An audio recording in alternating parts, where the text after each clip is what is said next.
selamat pagi teman-teman Communication Venture Ideation kelas A dan kelas B. Ketemu dengan saya hari ini, Amanda. Hari ini kita akan memulai pertemuan ke-5 ya, dengan cara yang berbeda pastinya. Hari ini teman-teman masih dengan metode belajar mandiri ya, supaya teman-teman punya waktu untuk diskusi, lebih banyak diskusi gitu ya dengan teman-teman satu kelompok kalian. Nih nontonnya bareng-bareng sama teman-teman kelompoknya apa sendiri-sendiri?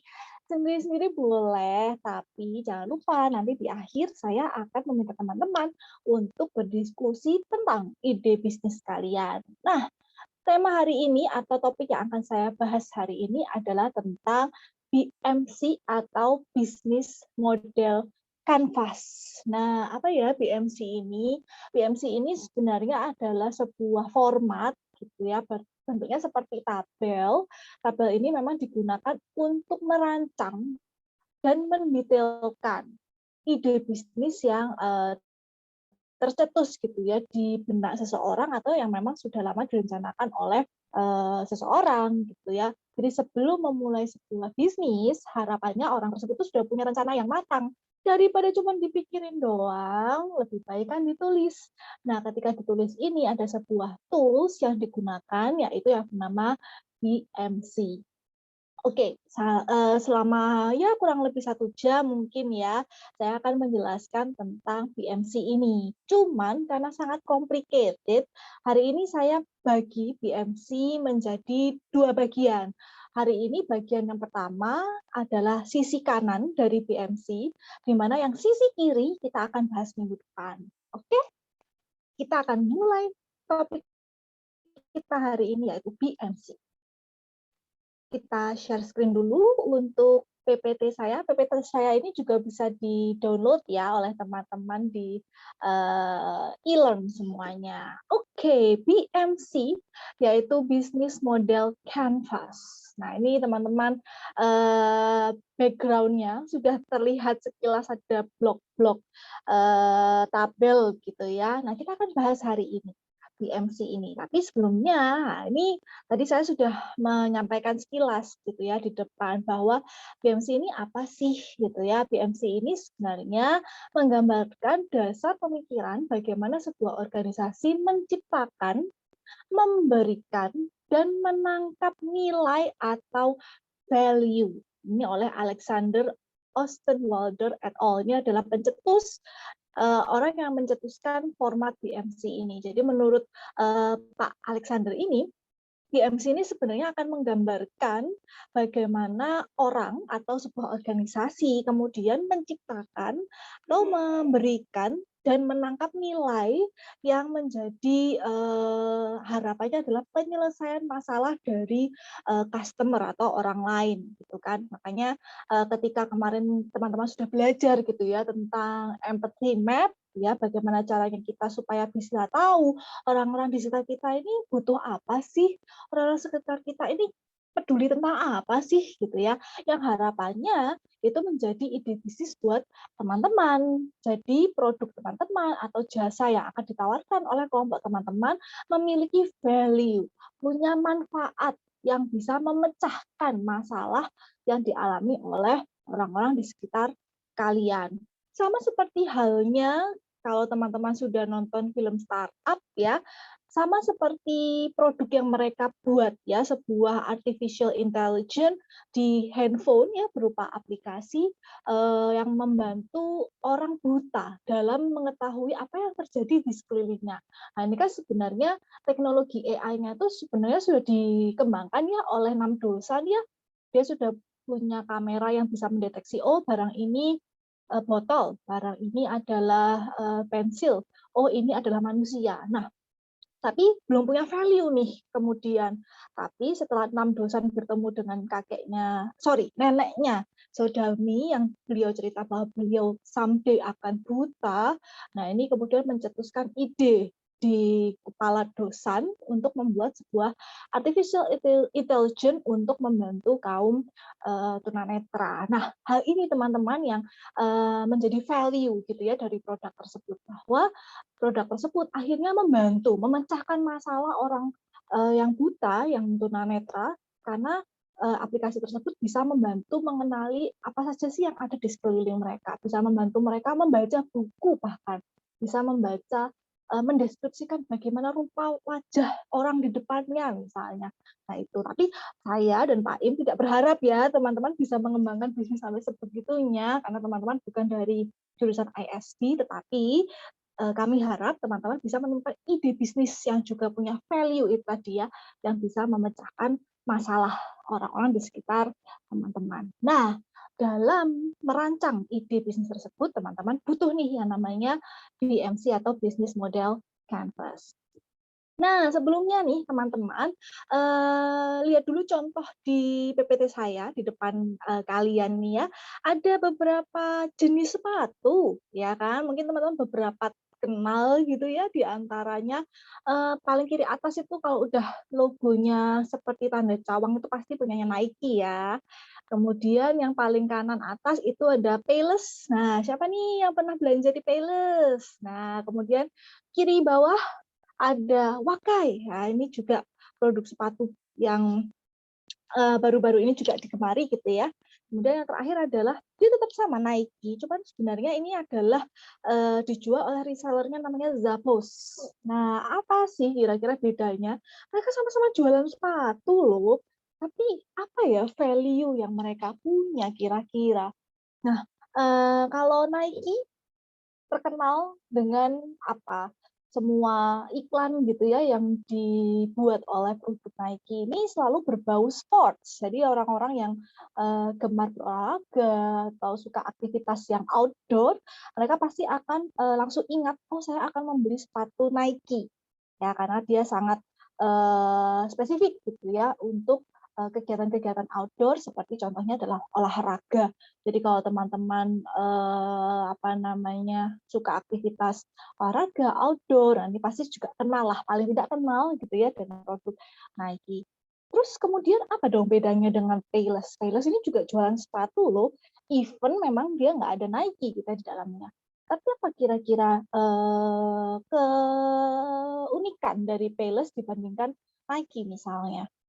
Nah, mungkin teman-teman yang pernah ke Payless, kalau biasanya kita ke toko sepatu, kalau katakanlah ke gerainya Nike ya, teman-teman lihat-lihat modelnya, oke, saya suka model yang itu, terus diambil, dikasih ke pramuniaganya gitu ya, Mas, Mbak, nomor saya 42 nih, ada apa enggak? Tolong dicarikan. Oh oke, saya carikan dulu ya di gudang gitu ya. Kemudian mereka cari, terus teman-teman menunggu.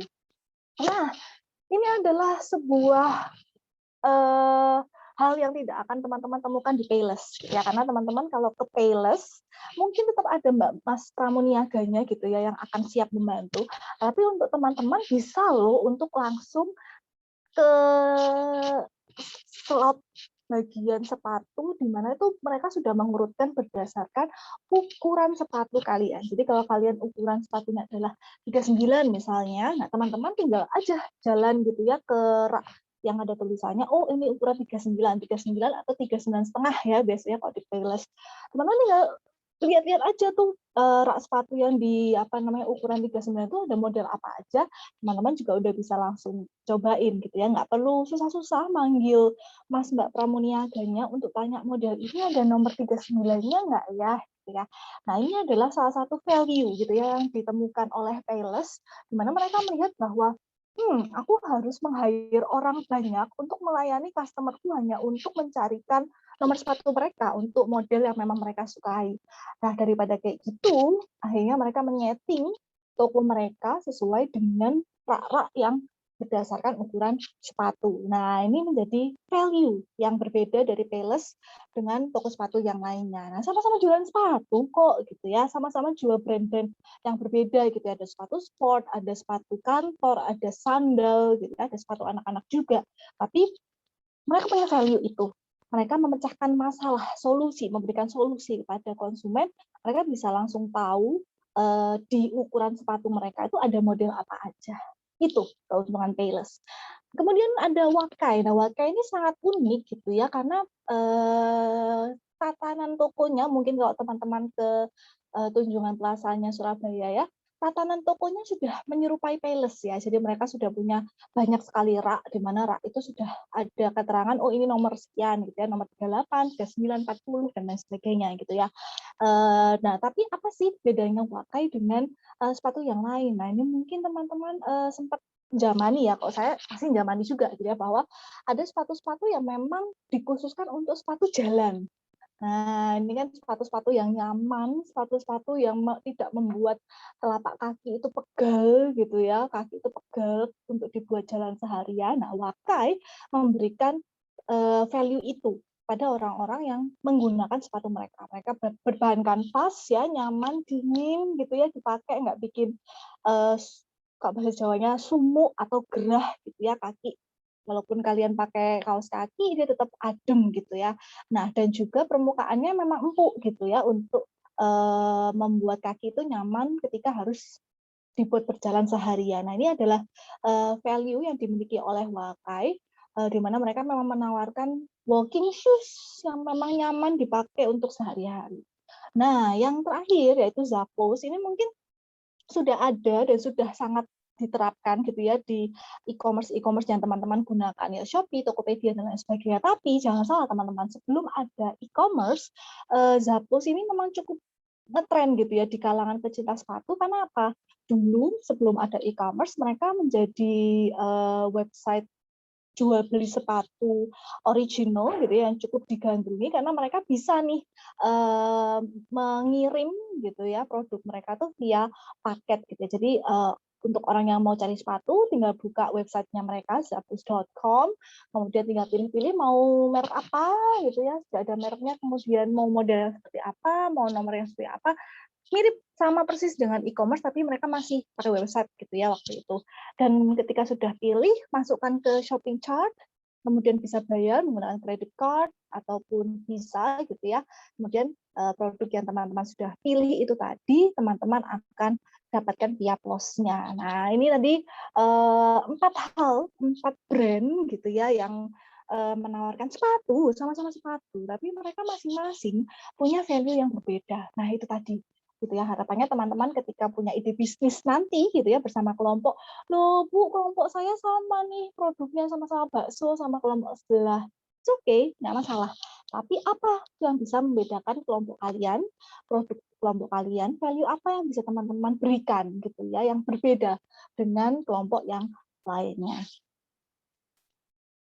Nah, kembali lagi ke BMC ini. Jadi sebenarnya BMC ini punya 3 peran buat teman-teman dalam menyampaikan ide bisnis teman-teman melalui BMC. Yang pertama, BMC ini akan memudahkan teman-teman untuk melakukan yang namanya pemetaan. Jadi teman-teman akan tahu kira-kira dalam membangun sebuah bisnis itu apa saja sih unsur-unsur yang memang harus diperhatikan. Unsur-unsur apa saja yang penting dan harus direncanakan sejak awal. Nah, ini harus dipetakan dan BMC ini sangat membantu teman-teman untuk melakukan hal tersebut. Yang kedua pasti perencanaan ya teman-teman. Setelah teman-teman tahu unsur-unsur apa aja yang dibutuhkan dalam membangun sebuah bisnis, teman-teman akan kemudian merencanakan, oh oke, untuk yang unsur ini aku akan melakukan A, B, C, D gitu ya. Kemudian yang terakhir, jangan khawatir, BMC ini sifatnya adalah perencanaan, jadi tetap boleh ada yang namanya perbaikan. Jadi kalau memang dirasa sumber daya yang teman-teman miliki itu tidak sesuai gitu ya, ketika dilaksanakan di lapangan, teman-teman tetap bisa melakukan yang namanya perbaikan. Jadi teman-teman sudah tahu, oh oke, yang tidak berfungsi adalah pada unsur ini, maka saya harus akan melakukan perbaikan supaya ya tadi mendukung unsur-unsur yang lainnya, sehingga harapannya ide bisnis teman-teman bisa direalisasikan. Oke, kita akan mulai masuk untuk merancang ide bisnis kalian melalui BMC. Nah, sebenarnya BMC ini totalnya ada 9 blok atau 9 kotak. Tapi hari ini kita tidak akan membahas ke-9-nya gitu ya, karena cukup complicated. Jadi kita akan membahas separuhnya saja gitu ya. Ada apa saja sih 9 blok itu? Yuk kita lihat. Nah, ini yang versi lucunya, versi gumusnya gitu ya, versi gemesnya, yaitu adalah tabel BMC dengan visualisasi yang sesuai dengan nama mereka. Oke, ada 9 blok. 9 blok itu teman-teman melihatnya adalah dari tengah dulu ya, teman-teman. Dari paling tengah, box yang paling tengah itu logonya adalah kado, ya kan? Kotak kado. Itu adalah box yang namanya value proposition. Nah, di sini teman-teman akan menjelaskan apa nilai tambah yang teman-teman miliki di ide bisnis kalian yang membedakan dengan ide bisnis yang memang sudah ada di luar sana. Kalau misalnya teman-teman mau membuat punya ide bisnis membuat tumbler, it's okay. Mungkin di luar sana sudah banyak banget ya tumbler ya, produk-produk atau merek-merek yang memiliki produk tumbler. Tapi kira-kira nilai apa yang membedakan punya teman-teman dengan merek yang lain? Nah, teman-teman akan rincikan di value proposition ini. Nanti akan ada jenis-jenis value proposition-nya, jangan khawatir. Kemudian di sisi kanan dan sisi kirinya value proposition itu punya perbedaan. Sisi yang paling kanan itu adalah sisi eksternal dari sebuah ide bisnis. Sisi kiri value proposition adalah sisi internal dari ide bisnis. Nah, kalau sisi yang eksternal itu terdiri dari kotak customer relationships. Nah, itu yang ada logonya Hardy. Itu adalah bagaimana teman-teman nanti akan menjangkau konsumen-konsumen kalian yang akan menggunakan produk atau jasa yang akan teman-teman rancang. Kemudian yang kedua adalah customer segment. Siapa sih konsumen kalian? Dari mana saja mereka? Umur berapa mereka? Berapa sering dia mengkonsumsi sebuah produk atau jasa tersebut. Nah, ini teman-teman akan rinci gitu lah, akan mengenali mereka di customer segment.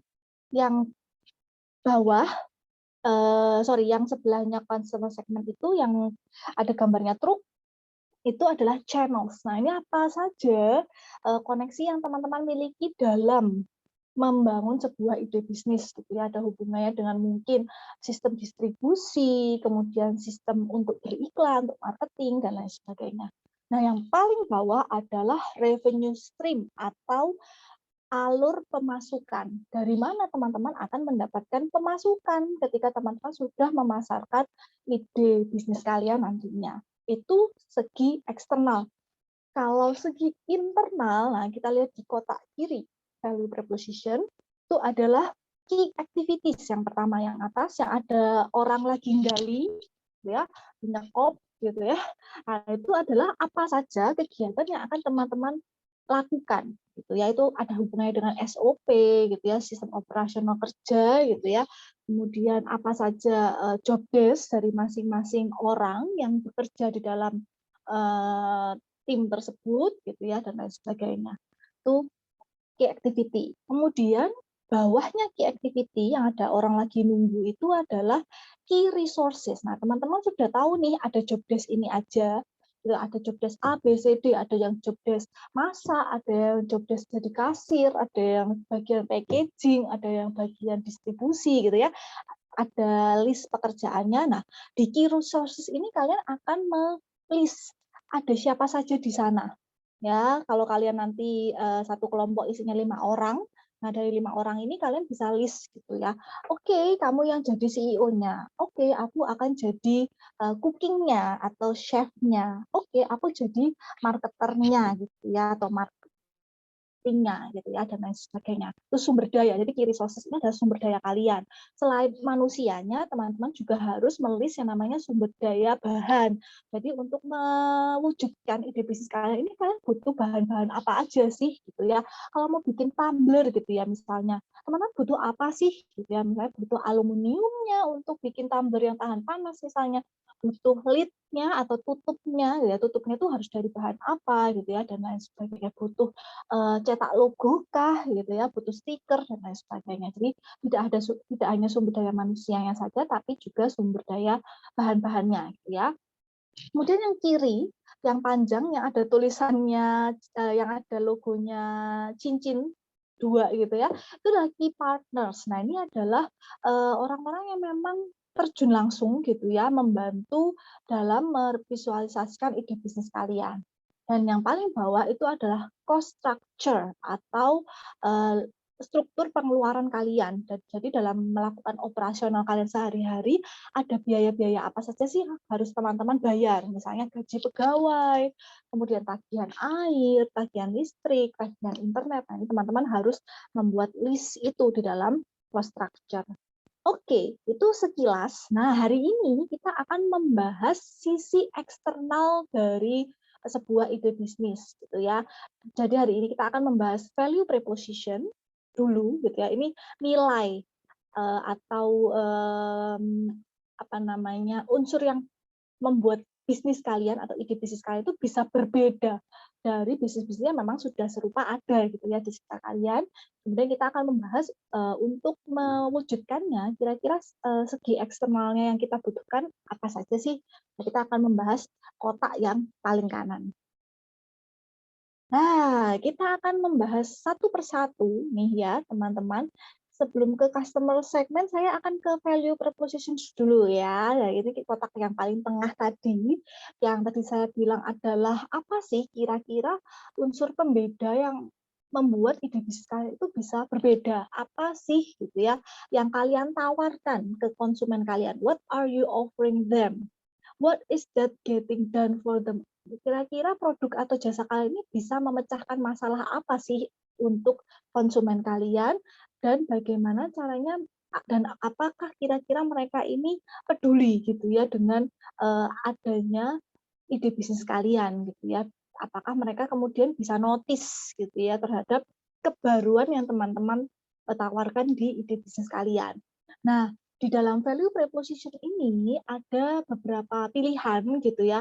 Ini adalah pilihan yang termasuk value yang membuat sebuah ide bisnis itu bisa berbeda gitu ya. Berbeda itu tidak harus literally baru yang tidak pernah orang temukan sebelumnya, tidak, tetapi boleh merupakan suatu nilai tambah gitu ya.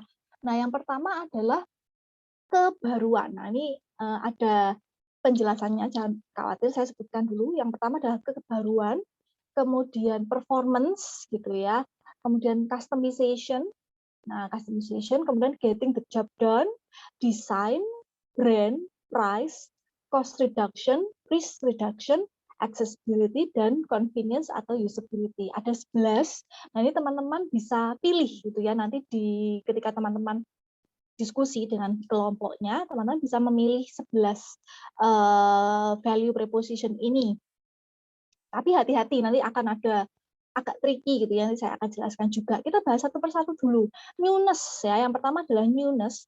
Nah, ini produk kalian, produk atau jasa kalian dinyatakan bisa dibilang punya unsur kebaruan, value prepositionnya bisa disebut sebagai kebaruan itu jika belum pernah ditawarkan sebelumnya, dan biasanya ini adalah cenderung produk atau jasa yang ditemukan di dunia teknologi. Jadi misalnya teman-teman, apa ya yang kira-kira belum ada? Oh, kira-kira teman-teman mau produk kalian mau menemukan aplikasi pendeteksi kebohongan. Oh, mungkin sudah ada kali ya pakai deteksi detak jantung gitu ya dimiliki polisi. Tapi teman-teman sudah menemukan nih aplikasi yang bisa pakai kamera aja gitu ya, tiba-tiba sudah tahu oh, orang ini bohong sama kita gitu misalnya. Nah, itu bisa dinyatakan baru, literally baru. Tapi biasanya kalau teman-teman tidak menemukan, atau kalau misalnya teman-teman menemukan kesamaan atau kemiripan, value preposition yang newness ini teman-teman tidak bisa pakai gitu ya. Jadi value preposition yang newness ini literally teman-teman bisa akui ketika memang benar-benar ide bisnis kalian itu tidak ada yang punya sebelumnya gitu ya.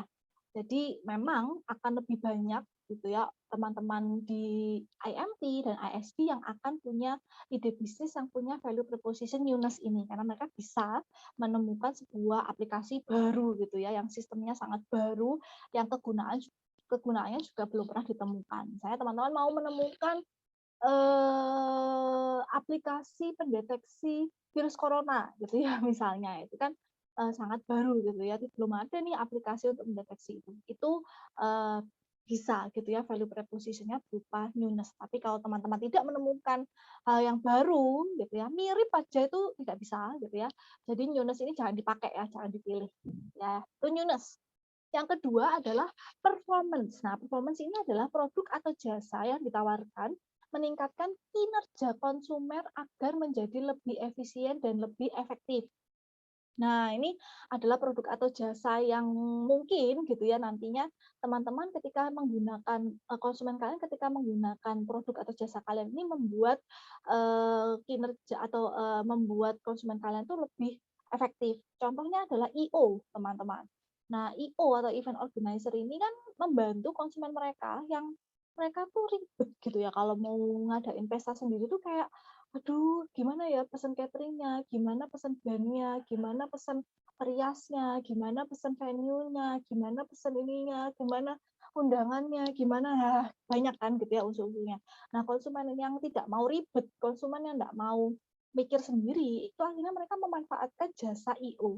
Nah, I/O ini adalah satu bentuk jasa yang memang meningkatkan kinerja konsumen. Nah, value preposition-nya ini bisa dicari nih teman-teman di bagian performance ini tadi gitu ya. Misalnya, oh oke, IO-ku ini berbeda gitu ya karena kita tidak hanya menyelenggarakan pestanya saja, tetapi kita juga akan menyelenggarakan ininya misalnya pemberkatannya juga kalau pernikahan gitu ya misalnya. So, kalau IO ini, saya punya kenalan dengan artis-artis luar negeri gitu ya. Saya punya kenalan Justin Bieber, saya punya kenalan misalnya Billie Eilish gitu ya misalnya. Nah, ini adalah menjadi value proposition yang bentuknya adalah performance. Gitu ya, kita tuh punya apa ya, membuat orang lain atau konsumen kita tuh pekerjaannya jadi lebih mudah gitu ya, lebih efisien gitu ya. Kalau kita mengadakan party gitu ya, misalnya udah tinggal tinggal IO aja gitu ya. Nah, kemudian yang ketiga itu adalah customization atau produk atau jasa yang ditawarkan berbeda atau ada pilihan untuk setiap segmen yang memiliki kebutuhan yang beragam atau berbeda. Jadi misalnya teman-teman punya produk kaos. Terus kaosnya itu teman-teman bisa desain sablonannya atau modelnya misalnya itu sesuai dengan permintaan konsumen. Jadi misalnya, oh saya mau kaos tapi open shoulder, jadi pundaknya bolong gitu ya misalnya. Itu kalau teman-teman bisa menerima itu, nah itu akan menjadi TP kalian gitu atau value proposition produk kaos kalian itu adalah customization itu tadi gitu ya. Semuanya banyak gitu ya, banyak banget yang punya produk kaos, tapi kalau teman-teman menerima custom, nah itu akan menjadi value kalian. Sama halnya misalnya teman-teman punya ide bisnisnya misalnya bikin cake gitu ya, bikin roti. Nah, roti ulang tahun misalnya kue ulang tahun. Nah, ini teman-teman sifatnya bisa customize kan. Misalnya, oh aku mau hiasannya ataupun topping kuenya itu temanya unicorn misalnya. Teman-teman akan menerima itu gitu ya. Karena teman-teman sifat VP-nya, value proposition-nya adalah customization. Itu. Kemudian yang keempat, getting the job done dengan membeli barang tersebut akan membantu customer menyelesaikan sesuatu. Nah, kalau misalnya teman-teman punya, ini biasanya produk-produk yang apa namanya lebih sifatnya bisa memecahkan problem sehari-hari. Misal, saya lagi makan nih, saya pakai baju putih, saya lagi makan, keciprat dong itu sausnya gitu kan ke ini, ya bernoda gitu kan. Terus produk kalian adalah pemutih baju. Nah, saya nggak perlu sebutin mereknya gitu ya. Nah, pemutih baju itu menyelesaikan problematika dari saya nih, yang lagi pakai baju putih terus kena cipratan saus gitu kan. Nah, produk pemutih itu kemudian memecahkan masalah saya yaitu dengan menghilangkan noda tersebut dan tetap membuat baju saya kembali putih seperti sedia kala. Nah, itu adalah getting the job done. Jadi produk atau jasa yang punya value proposition getting the job done itu harus benar-benar punya solusi, adalah menjadi solusi dari permasalahan yang memang nyata gitu ya, yang dimiliki oleh konsumen. Kemudian yang kelima adalah desain. Nah, ini menawarkan nilai artistik lebih dari sekedar fungsional. Nah, ini biasanya adalah produk seni ya, teman-teman. Jadi kalau teman-teman produk jasanya itu adalah lukisan atau mungkin DIY, arts and crafts gitu kan. Teman-teman mungkin suka bikin figura terus kemudian dihias gitu kan. Kemudian ada tempat untuk foto gitu ya. Itu adalah VP gitu ya dari produk-produk yang sifatnya adalah lebih ke arts gitu ya, lebih ke seni gitu ya, itu desain. Kemudian yang keenam adalah status atau brand. Nah, ini adalah VP yang memberikan merek yang high class sehingga memberikan sosial status kepada pembelinya. Nah, ini tidak bisa ya teman-teman lakukan karena teman-teman untuk VP status atau brand ini memang membutuhkan waktu yang cukup lama. Jadi misalnya kayak dulu, saya Supreme. Supreme itu kan awal dipasarkan kan ya dia tidak punya VP Supreme gitu ya. Dia hanya produk fashion gitu ya, ada kaos, ada sepatu gitu ya. Tapi ketika itu kemudian laris manis kemudian dipromosikan oleh artis-artis gitu ya, digunakan oleh artis-artis, kemudian orang-orang akhirnya membeli itu karena ketika kita memakai produk itu, kita serasa meniru artis yang menggunakan itu juga. Nah, pada akhirnya Supreme itu menjadi memiliki value proposition yaitu brand. Dia punya status gitu ya ketika orang menggunakan produk Supreme memberikan sebuah kebanggaan gitu ya, menaikkan status sosial. Oh, aku pakai ini udah kayak artis Hollywood gitu kan, atau artis yang lagi happening udah kayak Kanye West, udah kayak Justin Bieber gitu ya. Jadi teman-teman mungkin kalau mempunyai ide bisnis, mungkin yang untuk status VP yang status ini masih belum ya, tapi nanti pasti akan bisa gitu ya. Tadi ingat ya sifat ketiga dari BMC adalah bisa diperbaiki. Kemudian yang tujuh adalah price ya atau harga, yaitu menawarkan harga yang bersaing atau sesuai dengan ciri customer segmentnya, free to affordable according to customer segment. Jadi harga ini adalah teman-teman benar-benar bisa memberikan harga yang bersaing, bukan murah ya, bukan lebih murah, tetapi lebih bersaing daripada kompetitor teman-teman. Jadi misalnya teman-teman contohnya masker deh, katakanlah masker gitu ya, masker yang dark yang itu ya yang ini. Nah, misalnya kalau di luaran sana gitu ya, orang-orang itu harga pasarannya katakanlah 10 satu box isi 50 itu katakanlah 200.000 gitu ya. Nah, teman-teman punya teknologi atau punya bahan yang menyerupai dan mungkin lebih baik gitu ya, lebih bagus daripada masker yang dark itu di pasaran dan harganya lebih murah sehingga teman-teman bisa memberikan satu box isi 50 itu harganya lebih murah karena bahan yang teman-teman gunakan itu misalnya memang teman-teman dapatkan harga yang lebih murah atau barang yang bahan yang berbeda tapi memang kualitasnya sama tapi bisa dapat lebih murah. Nah, itu teman-teman bisa menawarkan katakanlah satu box itu misalnya isinya isi 50, harganya hanya 150. Misalnya seperti itu. Jadi harganya bersaing. Jadi bukan hanya lebih murah. Misalnya katakanlah teman-teman harga di pasaran misalnya masker itu satu box 50 ya, tapi teman-teman punya teknologi apa namanya bahan yang lebih baik gitu kan. Terus kemudian teman-teman tapi nggak jual satu box isi 50, tapi teman-teman jualnya satu box isi 25 misalnya. Terus harganya sama 200.000 tetapi mungkin bahannya lebih bagus atau mungkin kemudian talinya ini lebih nyaman digunakan. Nah, misalnya kayak gitu. Nah, jadi tidak hanya harganya lebih murah tetapi harganya lebih bersaing teman-teman punya distributor yang lebih murah atau punya bahan-bahan baku yang sama, tapi teman-teman bisa dapatkan lebih murah sehingga berakibat pada produk yang teman-teman jual itu bisa lebih murah atau harganya lebih bersaing daripada kompetitor kalian, gitu ya. Nah, kemudian ke-8 adalah hemat atau cost reduction. Jadi produk atau jasa yang ditawarkan membantu customer mengefisienkan biaya pemakaian. Nah, ini adalah produk jasa yang ketika teman-teman konsumen tersebut menggunakan produk atau jasa tersebut, ini akan lebih efisien gitu ya untuk biaya pemakaian sesuatu. Contohnya apa ya? Contohnya misalnya kayak dulu Gojek dan juga taksi. Taksi itu kan sebenarnya hitungannya adalah per menit per kilo gitu ya. Jadi kalau teman-teman kena macet sama nggak kena macet, walaupun jaraknya sama, harganya pasti lebih mahal yang kena macet gitu kan karena lebih lama di jalan.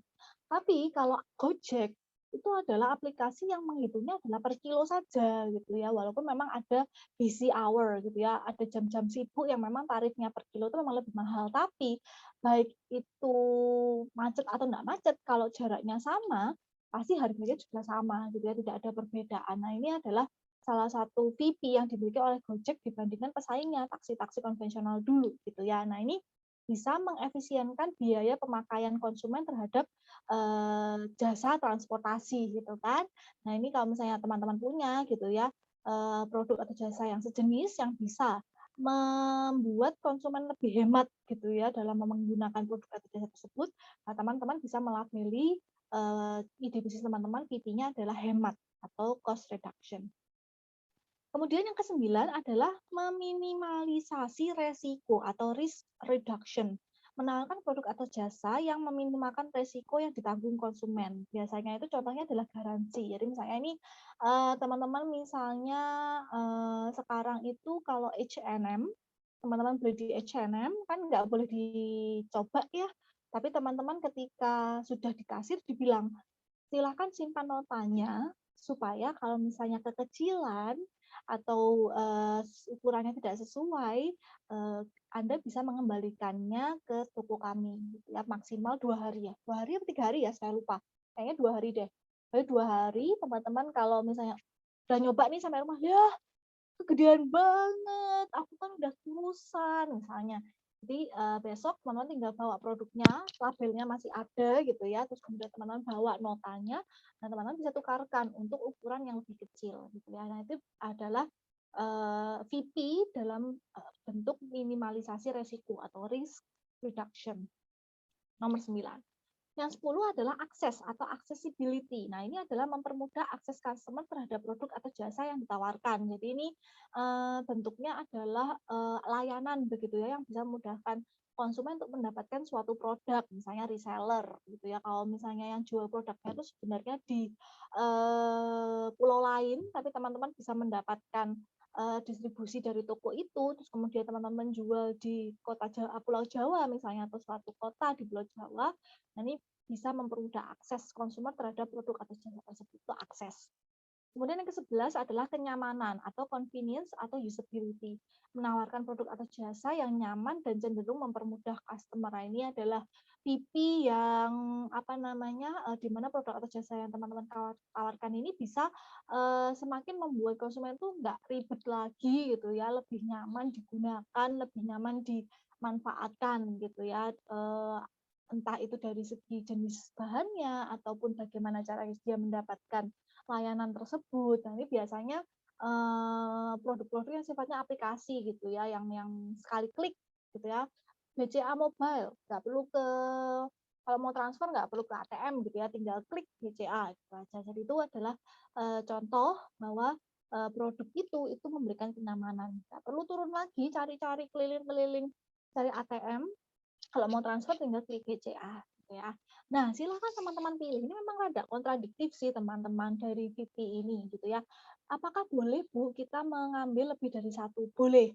Tetapi hati-hati. Ada kombinasi-kombinasi yang tidak mungkin bersama. Misal nih ya, misal teman-teman. Misalnya adalah oke, VP ide bisnis saya ini adalah baru.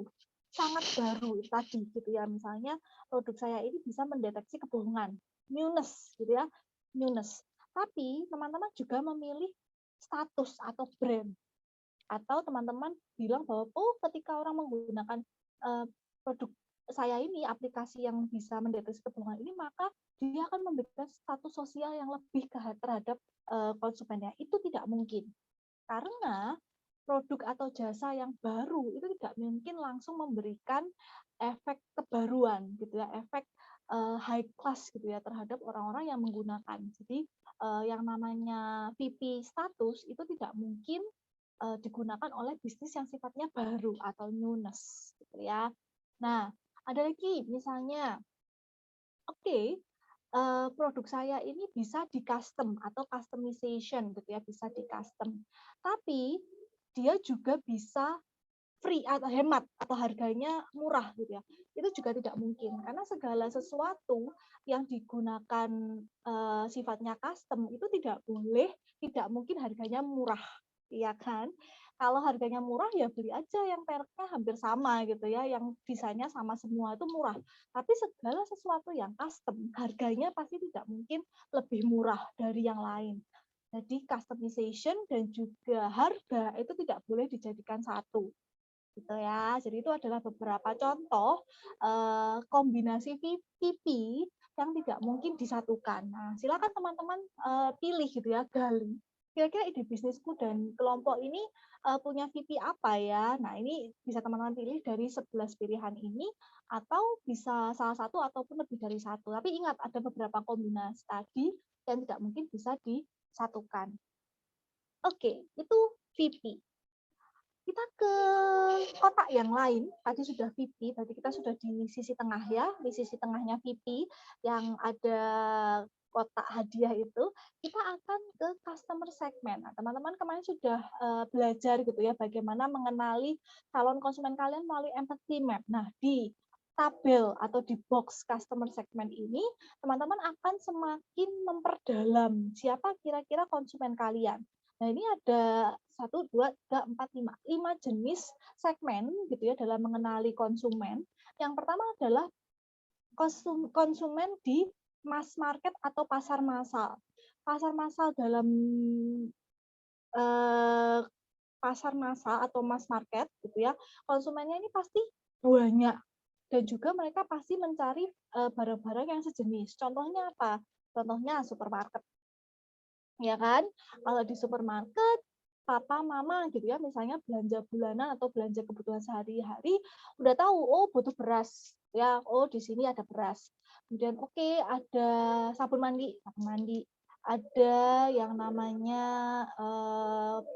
parfum, ya, ada yang namanya Indomie atau mie instan gitu ya, itu di situ. Nah, apakah kira-kira produk kalian atau ide bisnis kalian itu cocok dengan tipe konsumen yang ada di pasar massal ini gitu ya, di supermarket, di toko yang serba ada gitu ya, kira-kira akan dijual di sana apa tidak ya.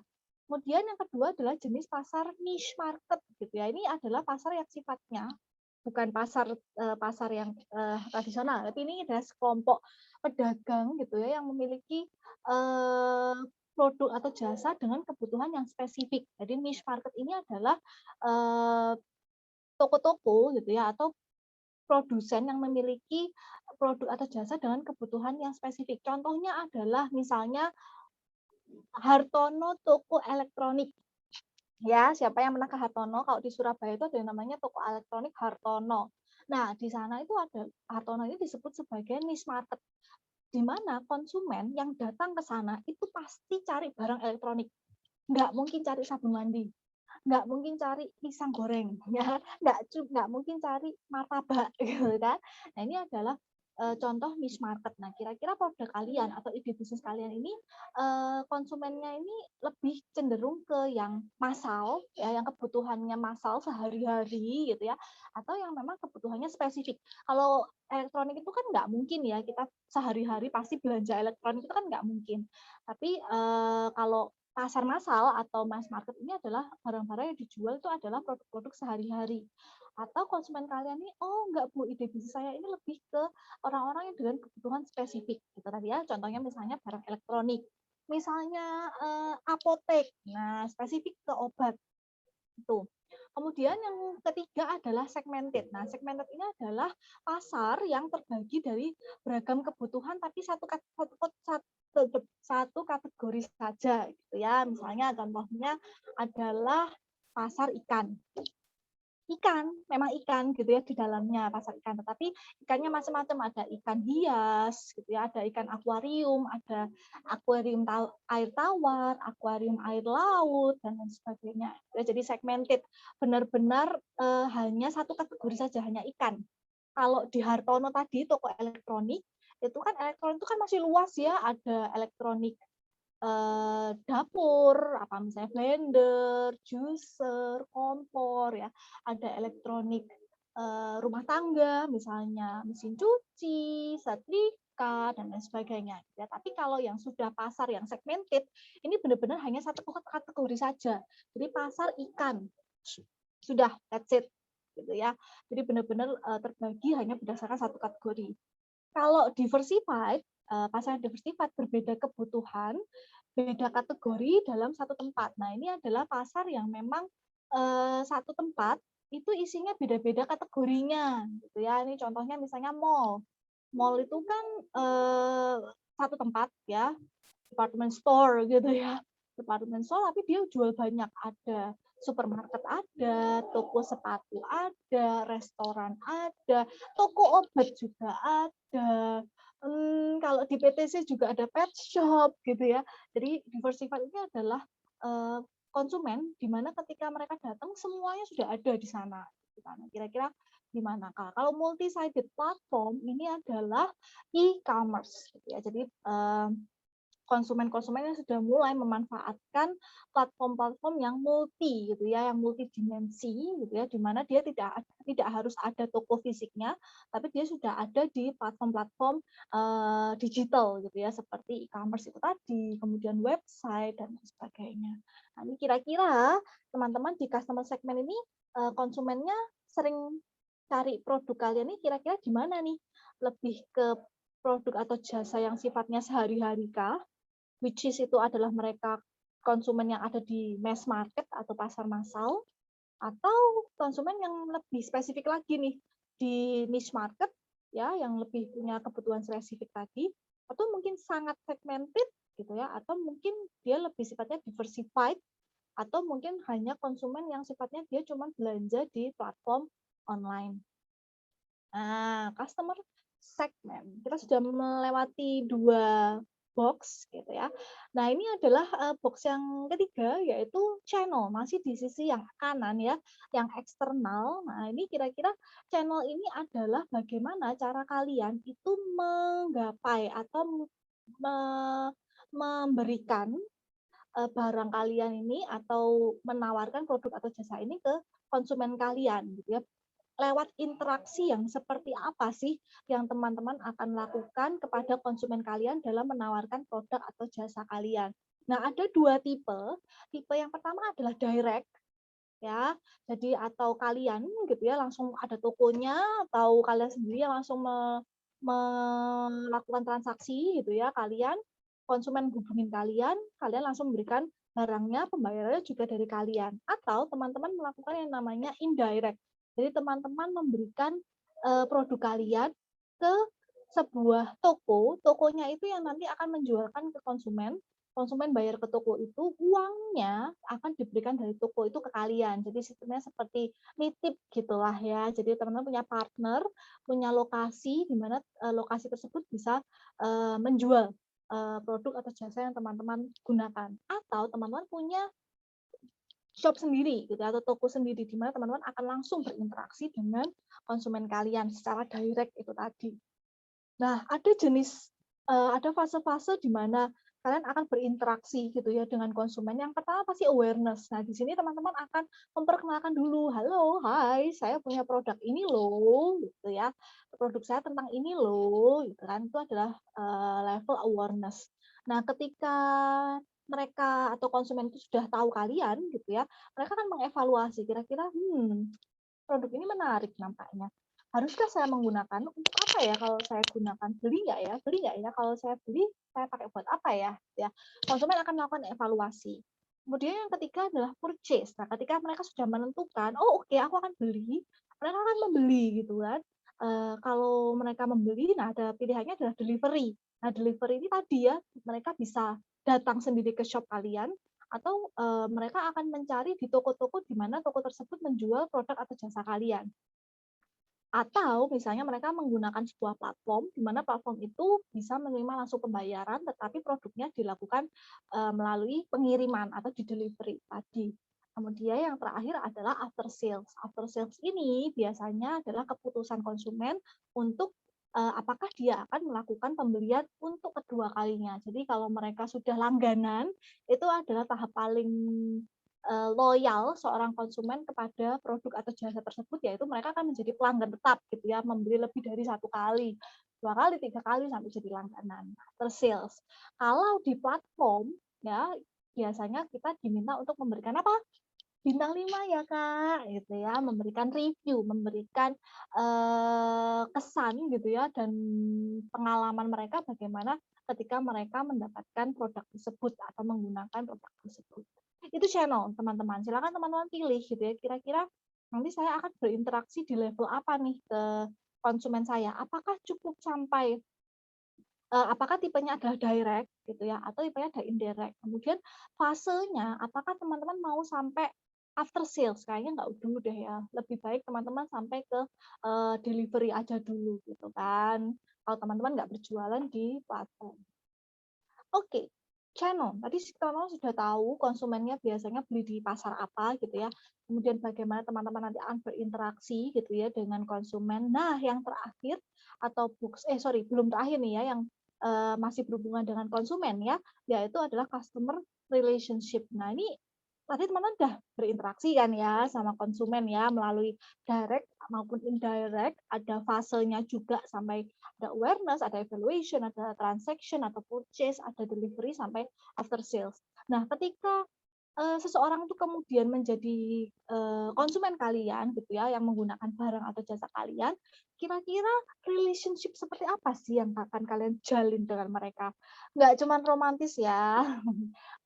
Yang dimaksud dengan relationship di sini adalah hubungan kalian sesuai dengan apa yang kalian tawarkan gitu ya, kalian tawarkan dan konsumen itu menggunakan gitu ya atau membeli. Nah, ada 1, 2, 3, 4, 5, 6, 7, 8, 9. 9 jenis transaksi gitu ya. Yang pertama adalah transaksional. Ya udah, gue punya ini, lu mau beli, udah beli, bayar, selesai. That's it, sampai itu aja gitu ya. Biasanya itu yang terjadi di pasar yang sifatnya mass market gitu ya, barang-barang kebutuhan sehari-hari.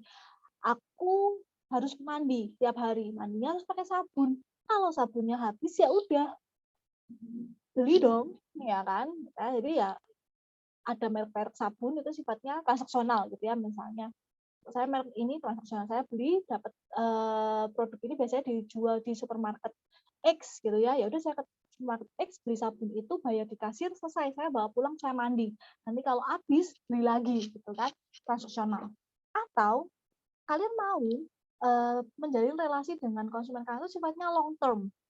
Apa biasanya relasi yang long term itu biasanya membership. Nah, ini kalau teman-teman ke Sosiola, cewek-cewek, siapa yang sering ke Sosiola? Siapa yang sering ke Sephora, yang beli make up gitu ya, make up gigs gitu kan. Nah, ini mereka tidak hanya menawarkan hubungan yang transaksional. Oke, kamu butuh blush on, oke, kamu butuh lipstick, tapi kamu mau nggak jadi member? Kalau kalian jadi member, ntar aku kasih diskon loh tiap pembelian kesekian gitu kan. Nah, itu adalah usaha dari Sosiola ataupun produk sejenis gitu ya yang ingin menjalin long term relationship dengan konsumennya. Supaya apa? Supaya mereka kembali lagi untuk beli gitu kan. Ketika ada membership, oh harga khusus member nih ada diskon gitu kan. Siapa yang teman-teman punya membershipnya TBMO, toko buku murah online, nah itu juga nih, itu adalah bentuk TBMO untuk menjalin long term relationship dengan konsumen mereka. Karena kalau mereka datang dengan membawa kartu member itu, mereka akan mendapatkan diskon 15% gitu kan, yang mana itu menjadi lebih murah gitu kan dibandingkan dengan toko sejenis yang menawarkan produk-produk yang sejenis gitu ya di sana. Long term. Yang ketiga adalah personal assistant. Nah, ini biasanya kalau teman-teman beli device handphone gitu ya yang ada di gerainya Samsung misalnya, atau di gerainya Mi ya, official store-nya Mi, itu biasanya ada mas-mas atau mbak-mbak yang sudah siap gitu ya membantu teman-teman untuk menjelaskan, ini kira-kira bedanya Samsung S20 sama S20 Ultra ini apa ya? Nah, mereka bisa langsung menjelaskan gitu ya. Oh, kalau yang 20 ini kameranya sekian MB pixel, kalau yang Ultra ini lebih besar gitu ya. Kalau ini prosesornya apa gitu. Kalau ini prosesnya apa. Jadi mereka punya personal assistant gitu ya. Ya Mbak Mas yang di sana itu adalah siap gitu ya untuk mengasisteni teman-teman kalau teman-teman punya pertanyaan gitu ya seputar produk tersebut. Dan ini adalah jenis customer relationship yang coba dibangun gitu ya oleh Samsung, Mi gitu ya, dan mungkin produk yang menawarkan barang-barang elektronik nih ya rupanya. Ini karena butuh gitu ya, misalnya kita tanya spesifikasi dari produk tersebut. Nah, ada lagi yang namanya dedicated personal assistant. Nah, ini benar-benar orang yang memang didedikasikan untuk kalian. Nah, ini contohnya adalah perusahaan asuransi, teman-teman. Nah, orang-orang asuransi, ya, ini kan pasti kalau teman-teman join atau mau apa-apa join gitu ya di sebuah asuransi, mereka pasti sudah ada dedicated personal assistant gitu ya. Jadi ada satu orang yang memang kalau misalnya papa mama sakit gitu ya, sudah langsung telepon orang ini gitu ya untuk mengklaim asuransi. Oke, aku sakit, kira-kira aku bisa klaim asuransi enggak? Karena aku harus dirawat di rumah sakit dan lain sebagainya. Ini adalah cara sebuah perusahaan asuransi untuk membangun hubungan dengan konsumernya itu yaitu dengan memberikan dedicated personal assistant.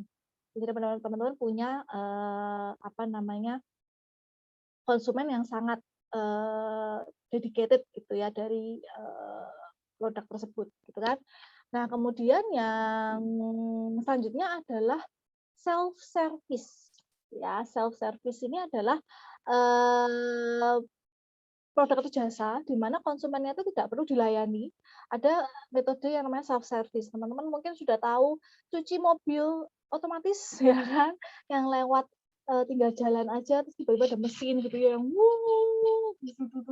udah nyapu-nyapu sendiri gitu kan, nggak pakai orang. Ini beberapa milik usaha yang menawarkan jasa pembersihan mobil itu bisa dikaitkan dengan self service ini. Atau misalnya kayak apa namanya? Kayak misalnya teman-teman punya vending machine. Nah, vending machine-nya Coca-Cola, beberapa perusahaan seperti Coca-Cola itu sudah punya vending machine-nya sendiri gitu ya di beberapa lokasi gitu kan. Misalnya produk, hai Bu Melisa, bisa menyapa teman-teman CPI mungkin? Oh enggak ya, ini untung saya recording loh ya. Nanti tugas yang itu ya untuk ngedit ya. Oke, ya jadi beberapa produk memang sudah banyak sekali menggunakan teknologi yang sifatnya self service, yaitu misalnya Coca-Cola, mereka punya vending machine. Sekarang udah ada vending machine yang touch screen gitu kan, yang pembayarannya menggunakan apa namanya, menggunakan OVO gitu kan, pembayaran digital gitu ya, self service. Ada yang juga namanya automated service. Nah, sorry, kalau self service ini lebih ke jasa ya. Kalau yang tadi vending machine ini lebih ke automated service gitu ya, kayak vending machine. Kemudian, oh teman-teman kalau tahu di mesin ATM BCA itu ada yang mesin yang memang digunakan untuk ganti kartu. Nah, teman-teman yang butuh ganti kartu dari yang non chip ke chip itu nggak perlu ke bank, sekarang tinggal cari ATM aja yang ada tulisannya ganti kartu gitu kan. Nah, di situ teman-teman bisa mengganti kartu lama kalian dengan kartu yang baru tanpa harus ke teller bank. Itu adalah automated service. Kemudian community atau komunitas. Nah, ini adalah usaha sebuah produk atau jasa itu untuk membangun customer relationship berdasarkan komunitas. Kalau misalnya teman-teman tahu, misalnya ketika lagi berkendara di tol, ada konvoy mobil Fortuner, wah gitu kan, mereka jalan beriringan gitu ya di belakang, Fortuner semua. Itu adalah usaha merek Fortuner itu untuk menghimpun komunitas gitu ya. Jadi orang-orang yang sama-sama menggunakan Fortuner, orang yang sama-sama menggunakan dulu itu yang paling banyak itu juga Datsun, komunitas Datsun. Nah, itu juga Datsun itu mencoba membangun customer relationship-nya dengan menggunakan komunitas ya, community.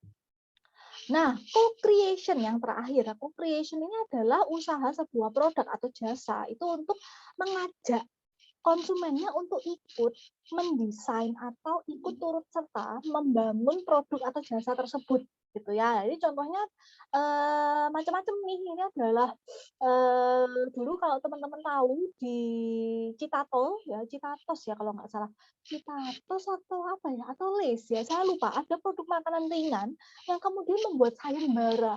Sayembara ciptakan rasa Citatos yang kalian pingin gitu kan. Kemudian nanti ketika rasa itu terpilih, kemudian rasa itu akan diperjualbelikan gitu ya di apa namanya di supermarket. Nah, itu adalah bentuk produk tersebut itu untuk melakukan co-creation, untuk membangun customer relationship yang mengajak konsumen mereka itu untuk building their product gitu ya. Jadi mereka membuat sayembara, yuk siapa yang bisa menemukan varian rasa baru, varian rasa lain dari Citatos ini gitu ya. Kayaknya Citatos ya. Correct me if I'm wrong ya nanti ya. Itu co-creation. Nah, sampai sejauh mana nih nanti ya ide bisnis kalian ingin membangun customer relationship untuk mengembangkan gitu ya interaksi kalian dengan konsumen melalui produk atau jasa yang nantinya kalian tawarkan. Boleh transaksional aja Bu, soalnya kita memang produknya sehari-hari gitu ya. Oke, nggak masalah gitu ya. As long teman-teman bisa menjelaskan gitu ya.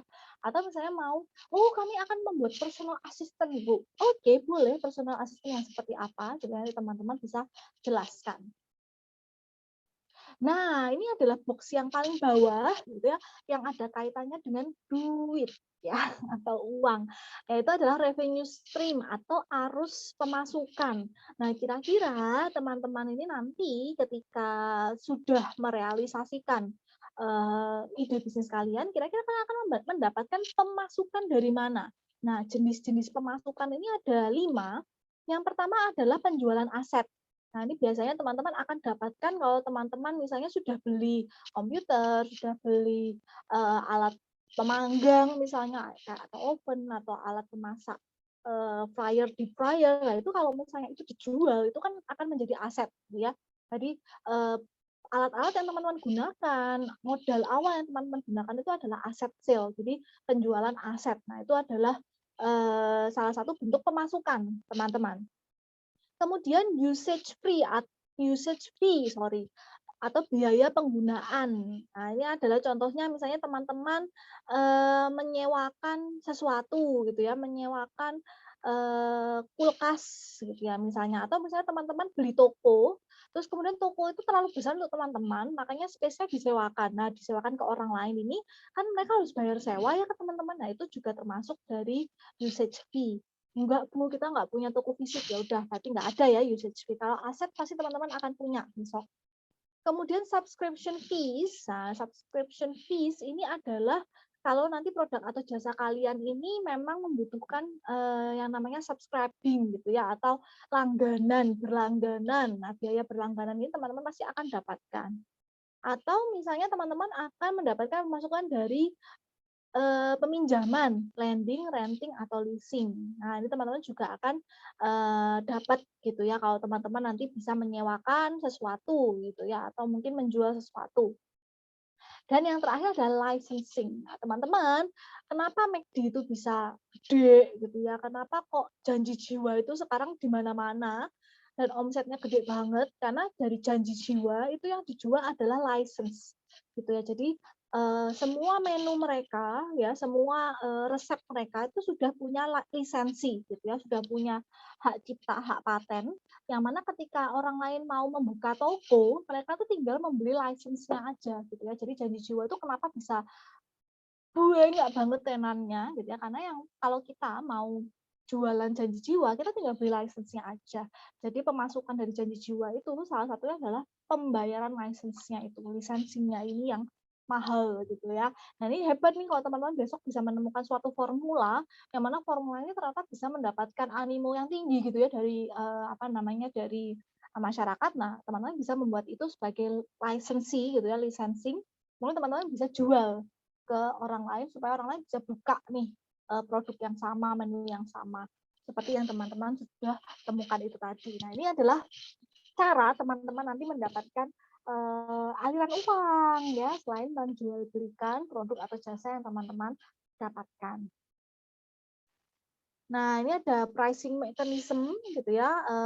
Ada 2 jenis cara membuat harga teman-teman gitu. Kalau tadi teman-teman menetapkan harga, silakan pilih apakah punya kalian itu adalah fixed pricing gitu ya. Jadi ada daftar menu gitu ya. Kalau teman-teman lihat di janji jiwa, oke, kopi susu itu 18.000. Oh, kopi susu gula aren itu 20.000. Oh, cappuccino itu 20.000. Kalau large, kalau medium 18.000 gitu ya. Misalnya, jadi teman-teman punya harga yang fix gitu ya. Kalau teman-teman punya harga yang fix, tolong tetap teman-teman gunakan yang namanya price list ya. Tolong di list harga-harga dari setiap tawaran atau produk yang teman-teman miliki. Kemudian teman-teman juga harus melihat yang namanya produk feature dependent, atau semakin canggih speknya maka semakin mahal atau harga yang tercantum pada daftar harga itu semakin mahal gitu ya. Jadi kayak itu tadi gitu, misalnya kalau kopi susu aja itu mungkin 18.000, tapi kalau kopi susu gula aren, nah ini kan lebih satu step lebih complicated ya, karena ada unsur gula arennya, nah makanya harganya dibedakan jadi 20.000 gitu ya. Jadi teman-teman harus punya perbedaan itu supaya bisa memastikan harganya bisa lebih tinggi atau lebih murah gitu kan dari yang produk yang lain. Kemudian ada yang namanya customer segment dependent. Nah, ini beda customer segment, beda harga. Jadi misalnya ini juga bisa termasuk nih teman-teman. Misalnya kalau Starbucks di airport itu harganya pasti lebih mahal daripada Starbucks yang di mall. Tapi tetap harganya fix gitu kan.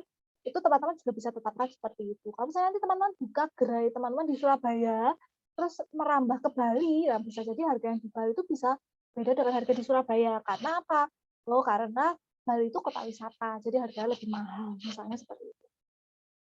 Kemudian fixed price ini juga bergantung pada volume atau jumlah pembelian. Saya teman-teman kalau beli 1, 20, beli 100, harga satuannya mungkin lebih ke 15.000 misalnya. Itu teman-teman juga bisa menetapkan yang namanya volume dependent. Beli satuan atau beli grosir itu juga bisa. Ya, beli satuan sama beli grosir harganya pasti beda, gitu kan. Atau teman-teman akan punya yang namanya dynamic pricing. Nah, teman pilih, enggak Bu, kayaknya harga saya nggak mungkin fix deh. Oke, berarti mungkin harga yang akan kalian tawarkan itu adalah dynamic pricing atau harga ini sebenarnya tidak punya harga fix yang dicantumkan. Contohnya misalnya jenis-jenis jasa misalnya di bidang kreatif ya, misalnya teman-teman membuatkan video. Nah, video ini kan nggak punya harga fix ya, tergantung complicated-nya, tergantung durasinya, tergantung efeknya, tergantung dia minta artis siapa gitu kan. Itu tidak ada harga fixnya gitu kan. Nah, tapi ciri dari dynamic pricing ini teman-teman harus melalui yang namanya negosiasi. Jadi klien mintanya apa, konsumen mintanya apa, di situ kalian akan bernegosiasi dengan klien berdasarkan harga. Jadi kalian minta harga berapa, klien cocok apa enggak. Kalau klien enggak cocok, kalian harus mengurangi harga, tapi pasti ada unsur yang dikurangi juga dari layanan yang sudah teman-teman berikan. Ini memang akan sering terjadi di ide bisnis yang bergerak di bidang jasa ya teman-teman ya. Atau teman-teman juga bisa yang namanya yield management, harga tergantung jumlah persediaan atau waktu menjelang penggunaan. Contoh misalnya tiket pesawat. Jadi misalnya tiket pesawat itu kan kalau beli, saya mau beli tiket pesawat ke Jakarta untuk 2 minggu lagi. Harganya 600.000 misalnya pesawat. Tapi kalau saya mau beli tiket ke Jakarta untuk besok, harganya pasti jauh lebih mahal daripada saya mau berangkat 2 minggu lagi. Nah, itu adalah yield management. Ini juga bisa berlaku seperti itu. Ini biasanya tiket konser ya, teman-teman yang mungkin pernah join di kepanitiaan konser, biasanya kalau ada namanya tiket pre-sale, itu pasti harganya lebih murah ya. Tapi kalau udah deket-deket hari H, itu pasti harganya akan jauh lebih mahal. Kemudian ada juga yang namanya real time market, harga tergantung kondisi pasar saat itu. Misalnya cabai lagi mahal. Nah, ini pasti harganya akan beda atau mungkin ketersediaan bahan baku gitu ya. Misalnya sekarang lagi nggak musim durian. Nah, padahal kue kalian ini value proposisinya adalah menggunakan durian sebagai bahan dasarnya. Ya pasti harganya akan jauh lebih mahal kalau tidak musim durian. Karena kalian nyarinya susah gitu kan. Ya, ini adalah real time market. Tapi harga kalian mungkin akan jauh lebih murah ketika memang lagi musim durian misalnya. Itu real time market.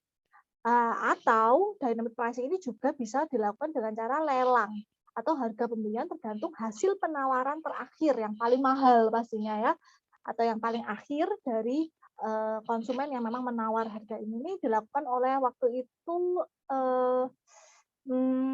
barang-barang seni ya, barang-barang seni, barang-barang artifak, atau barang-barang yang sifatnya limited edition yang memang tidak bisa diberikan harga pasti karena memang itu hanya limited, hanya 1 atau 2 di dunia gitu kan. Makanya ini harganya tergantung hasil penawaran. Kayaknya teman-teman bisa nih pilih gitu ya, mau fixed pricing atau dynamic pricing. Nah, ini adalah contoh bisnis Canvas DMC dari Airbnb. Siapa yang pernah memanfaatkan Airbnb?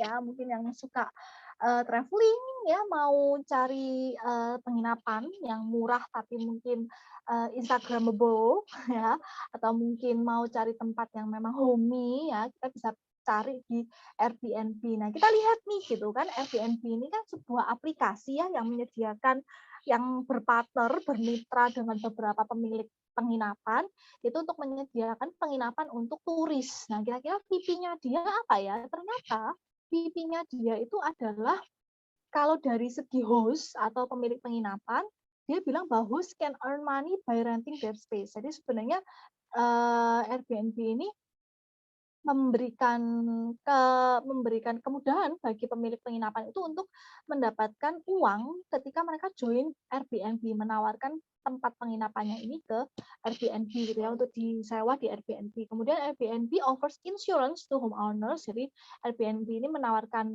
asuransi gitu ya kepada pemilik penginapan supaya ya itu tadi gitu ya, jangan khawatir nanti tempatmu nggak rusak kok, nggak diapa-apain kok gitu kan. Dan juga ada free photo shoots for property listing through photographer. Jadi pemilik penginapan nggak perlu bingung foto-foto tempatnya. Airbnb ini bisa menawarkan photographers untuk men-snap foto di area penginapan untuk di-upload di aplikasi Airbnb. Nah, kalau dari segi guest-nya, ini kan guest can book at homestay instead of hotel. Kemudian prices are often less as compared to hotel. Jadi dari segi guest itu bisa lebih mudah dalam mereka mencari penginapan di sebuah kota atau sebuah daerah, dan harganya di Airbnb ini bahkan lebih murah gitu ya dibandingkan kalian pesan langsung di hotel. Jadi kalau dilihat dari VIP-nya, nah kita lihat nih ya VIP-nya Airbnb. Nah, berarti apa nih kalau Airbnb dulu sebelum ada kompetitor, memang Airbnb ini punya yang namanya kebaruan ya teman-teman ya. Kita baru tahu ternyata ada aplikasi yang bisa menawarkan penginapan yang bisa disewa itu melalui aplikasi itu ya Airbnb ini gitu ya, karena sebelumnya belum pernah ada, baru setelah itu muncul nih gitu ya aplikasi-aplikasi yang lain. Yunus ya. Nah, itu tadi dia bilang, oh, guys ini bisa lebih nyaman gitu ya ketika mencari hotel di tempat mereka akan tinggal atau mereka akan berwisata. Oh, berarti dia menggunakan VP kenyamanan. Nomor 11 ya. Jadi, dengan menggunakan Airbnb ini, konsumen tuh akan lebih nyaman dan mempermudah kebutuhan konsumen dalam mencari kebutuhan mereka.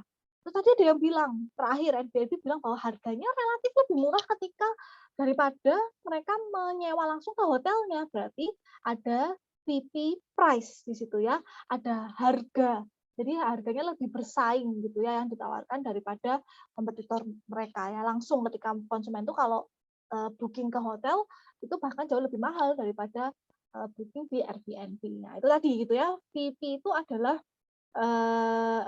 VP ini adalah value gitu ya dimiliki oleh Airbnb tadi. 3 ya, berarti ya tadi dia newness, kemudian nyaman atau convenient, yang ketiga adalah price atau harganya bersaing. Nah, kita lihat lagi VP yang lain, kotak yang lain, kita ke customer relationship. Oh, dia punya namanya customer service ya. Dia customer service-nya melalui sosial media, ada promotional offers, ada home insurance. Nah, dari sini customer relationship yang di-list oleh Airbnb, kira-kira dia menggunakan apa ya? Sorry. Mari kita lihat. Oh, nah ini berarti dia menggunakan personal assistance ya. Jadi dia punya memang orang gitu ya di apa namanya? Di orang yang memang diutus gitu ya oleh Airbnb untuk memberikan penjelasan gitu ya kepada konsumen yang akan menggunakan tempat itu. Yaitu siapa? Ya pemilik penginapannya gitu kan. Pemilik penginapannya bisa langsung menyambut gitu ya konsumen yang akan menginap di sana. Sosial media juga termasuk promotional offers dan home insurance. Kemudian channels, dia menggunakan website, application for Android, dan mobile apps for iOS. Jadi kalau dari channel, dia menggunakan, mari kita lihat. Dia menggunakan direct ya, langsung ke aplikasi gitu ya. Jadi langsung dari kalau indirect ya, indirect karena dia menggunakan aplikasi. Karena nggak langsung nih konsumennya nggak langsung menghubungi pemilik penginapan, tapi mereka melalui aplikasi Airbnb. Jadi indirect atau partner. Oke. Kemudian di customer segment ini dari host, people who own a house and want to earn extra money, people who want to meet new people. Kalau guest, people who love travel, people who want to stay comfortably at a cheap price. Nah, orang-orang yang suka traveling ini kira-kira kebutuhan sehari-hari enggak ya? Enggak ya, kalau traveling kan leisure ya, jadi bukan kebutuhan sehari-hari. Jadi kalau customer segment dari Airbnb ini lebih ke segmented ya, orang-orang yang memang suka traveling. Orang yang suka traveling dan butuh tempat untuk menginap. Berarti ini segmented. Ya, jadi aplikasi Airbnb, aplikasi Traveloka, aplikasi Booking.com itu adalah sifatnya adalah pasar yang memang memiliki kebutuhan untuk traveling ya, ataupun booking hotel ataupun pesawat. Oke. Mari kita lihat revenue stream. Kira-kira dia dapat pemasukan dari apa aja ya? Nah, ini revenue stream-nya commission from host upon every booking, commission from guest upon every booking. Jadi Airbnb ini mendapatkan pemasukan dari dua, dari host-nya sama dari guest-nya. Jadi ketika guest itu membayar harga dari penginapan itu per malam, misalnya per malamnya 500.000, itu adalah harga yang dibayarkan konsumen ke Airbnb. Airbnb akan mengambil komisi dari konsumen dan komisi dari host, sisanya itu milik host. Ya, jadi misalnya host itu sebenarnya mintanya adalah 300.000, jadi komisinya Airbnb itu adalah 200. Biasanya gitu. Saya tapi nggak tahu ya persenannya, tapi biasanya memang ada komisi. Makanya ketika teman-teman mungkin kalau beli GoFood ya di Gojek, aplikasi Gojek kalau beli sendiri kok harganya lebih murah ya daripada kita beli via Gojek, ya itu karena ada komisi yang memang diambil Gojek dari konsumen, di mana komisi itu ya komisi dari konsumen dan juga dari pemilik produk gitu ya. Untuk yang sisi kiri, untuk yang sisi kiri, saya kosongi dulu. Kita akan bahas minggu depan. Masih ada 4 books lagi, yaitu key activities, key resources, key partners, dan cost structure. Ya, masih ada 4 lagi, di mana 4 hal ini adalah faktor-faktor internal yang ada di dalam sebuah produk atau jasa. Kita akan bahas minggu depan. Tapi minggu ini silakan teman-teman berdiskusi dengan kelompok kalian. Kalian pasti sudah punya dong ide bisnis gitu ya, hasil dari kemarin mungkin empathy map, kemudian melihat contoh-contoh yang sudah saya dan Pak Immanuel berikan. Mudah-mudahan teman-teman sudah terinspirasi gitu ya dan mempunyai ide bisnis yang harapannya bisa menyelesaikan masalah dari orang-orang di sekitar kalian. Nah, silakan teman-teman bisa mendownload format BMC, sudah saya upload di e-learn di week kelima ya. Silakan download dulu format BMC, kemudian teman-teman bisa berkumpul dengan kelompok kalian, bisa teman-teman berkumpulnya setelah nonton video saya, ataupun ketika jam 10.50 teman-teman sudah start untuk menonton bersama teman-teman kalian, gitu ya, satu kelompok silakan, tapi tolong teman-teman ketemunya virtual aja ya, jangan via tatap muka, kita masih in the middle of the pandemic, jadi tolong jangan bertemu secara offline, silakan bertemu secara virtual. Nah, kemudian silakan teman-teman dari format BMC yang teman-teman sudah download, teman-teman boleh convert atau teman-teman boleh print out, silakan. Nah, silakan isi sisi BMC bagian kanan. Ada value proposition, customer segment, channels, customer relationship, dan juga revenue stream tadi ya. Silakan teman-teman isi BMC bagian kanan sesuai dengan ide bisnis yang telah direncanakan oleh kelompok kalian. Tolong upload kemudian BMC yang sudah terisi tadi ke e-learn maksimal jam 13.20 atau kelas kita berakhir di jam 13.20. Formatnya apa? Formatnya adalah PDF dan yang mengumpulkan PDF adalah perwakilan kelompok saja, jadi nggak usah semuanya. Disepakati aja siapa yang bertugas untuk mengupload gitu ya ke e-learn. Nah, pengumpulan tersebut akan dijadikan sebagai presensi di week 5.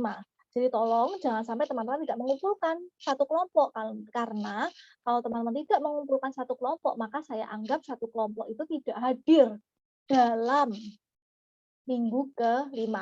sama dengan keterlambatan. Jadi kalau teman-teman mengumpulkannya 13.30 misalnya, saya akan tetap tidak memasukkan presensi dari anggota kelompok. Ya, jadi teman-teman silakan berkumpul dengan kelompok kalian, mau jam 10.50 atau sebelumnya juga boleh, gitu ya. Silakan ikuti instruksi ini. Yes, presentasi saya sudah sampai sini ya tentang BMC. Silakan teman-teman mulai berkumpul dan mulai mendiskusikan dengan kelompok kalian tentang ide bisnis kalian. Silakan rencanakan sebaik mungkin, sedetail mungkin dalam tools BMC ini. Gitu ya. Silakan teman-teman bisa download materi saya hari ini juga di e-learn supaya teman-teman bisa membaca lagi bersama kelompok kalian. Saya tunggu hasil uploadan kalian di e-learn sampai jam 13.20 di minggu kelima. Terima kasih sudah bergabung dengan saya hari ini. Kita akan ketemu di minggu depan. Kita akan membahas lagi tentang BMC, tapi faktor internalnya atau sisi kiri dari BMC. Sampai ketemu teman-teman minggu depan. Stay safe, stay healthy, dan salam entrepreneur. Bye-bye.